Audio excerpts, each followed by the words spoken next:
Without further ado, I want to welcome to the stage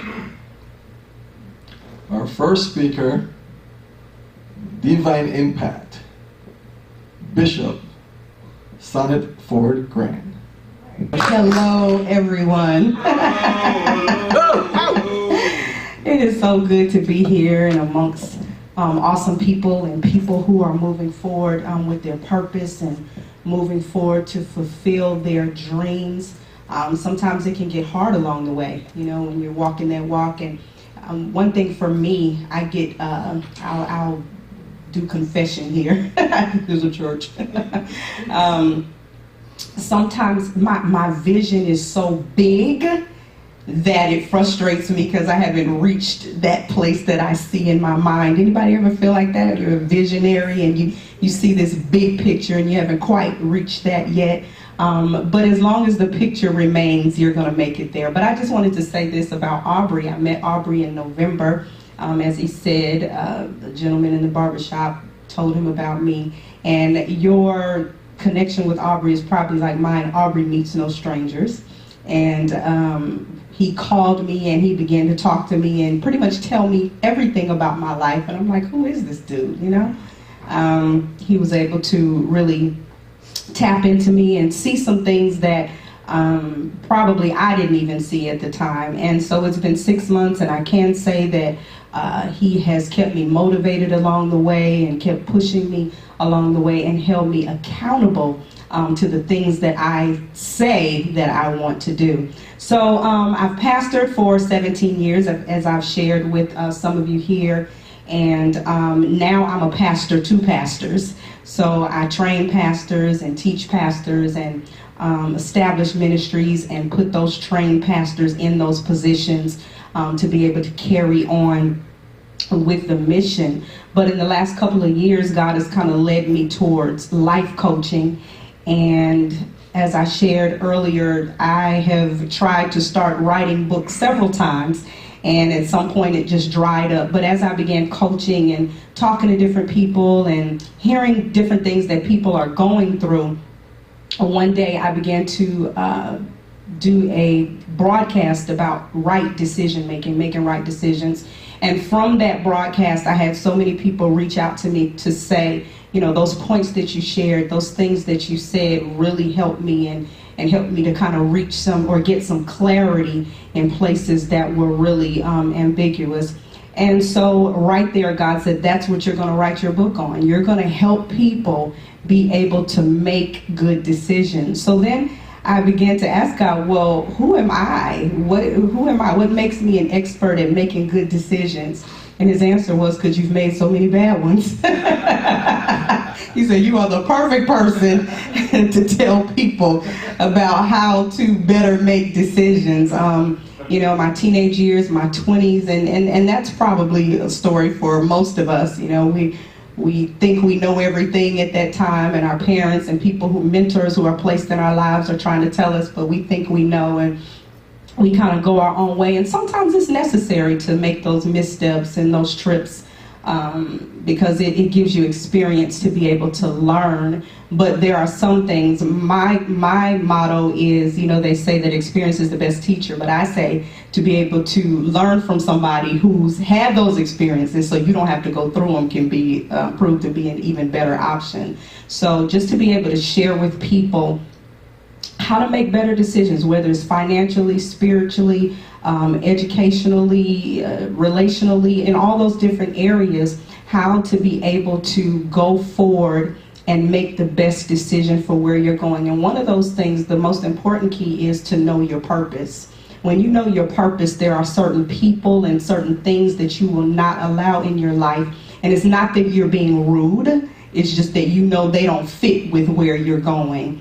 And so a lot of times when we don't know our purpose, I say we pick up hitchhikers, people that God never meant to go along our ride, and it ends up derailing us, or it ends up detaining us, it ends up causing us to waste a lot of time because we're caught up in all of these different people. And you know, when you're driving someone somewhere, when it's just you, you go where you're going. But when you have a whole bunch of other people, you got to drop them off where they're going. You got to figure out, you know, so not picking up different things and different people that are going to hinder you from getting to where you need to be. Another thing that I really see that's an issue with decision making is emotionalism. We get so caught up in our emotions and allowing our emotions to rule us.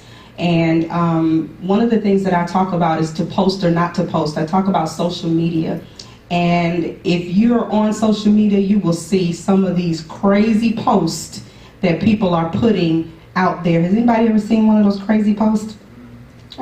Mother's Day is coming up, and I guess a young lady got into it with her mother, and I'm just going to say it. She put on Facebook, F my mama.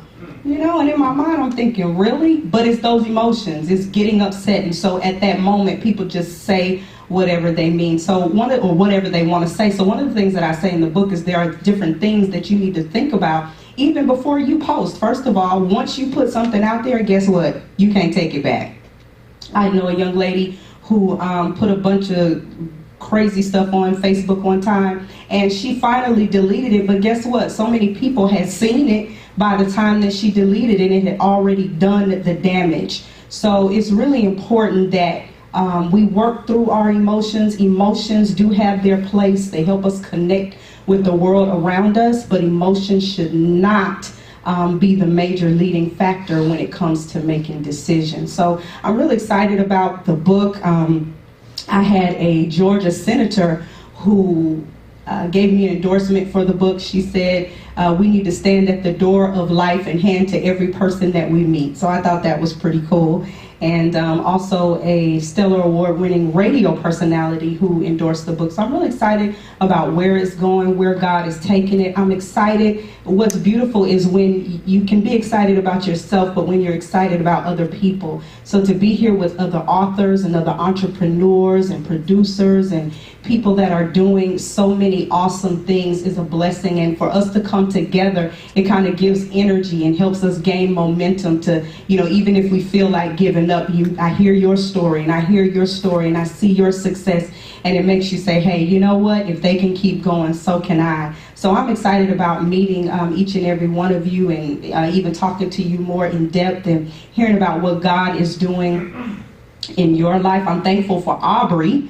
Thankful that he made the decision to be a part of my life. I would be honest with you, there are times when Aubrey has pushed me so that I have hung up on him and said, man, I don't want to talk to you anymore. But he calls me right back and says, hey, okay, now how are we going to keep moving? How are we going to make this thing happen? So I'm thankful that he made the decision to stick in my life, even when I was trying to say, look, I don't even want to do this. So I'm thankful for that. I'm thankful for all of you being here on today. And I'm just excited for where each one of us is going, where we'll be able to look back on and in 5 years say, hey, guess what? I've reached this goal. Hey, guess what? I've accomplished this and I've gotten to this particular level. So I'm really excited as I watch you all do what you do. I'm going to cheer you on. I'm going to be a cheerleader without the pom-poms. And however I can help push you and keep you motivated to where you're going. So I'm really excited, and it might sound crazy, but I love all of you in the sense that I want to see all of you reach the place that God has for you to be, and hopefully all of us are walking in our purpose and what the assignment that we were given to walk out in the earth. And that would be it, Mr. Padmore. Oh! Love it. Coming on down.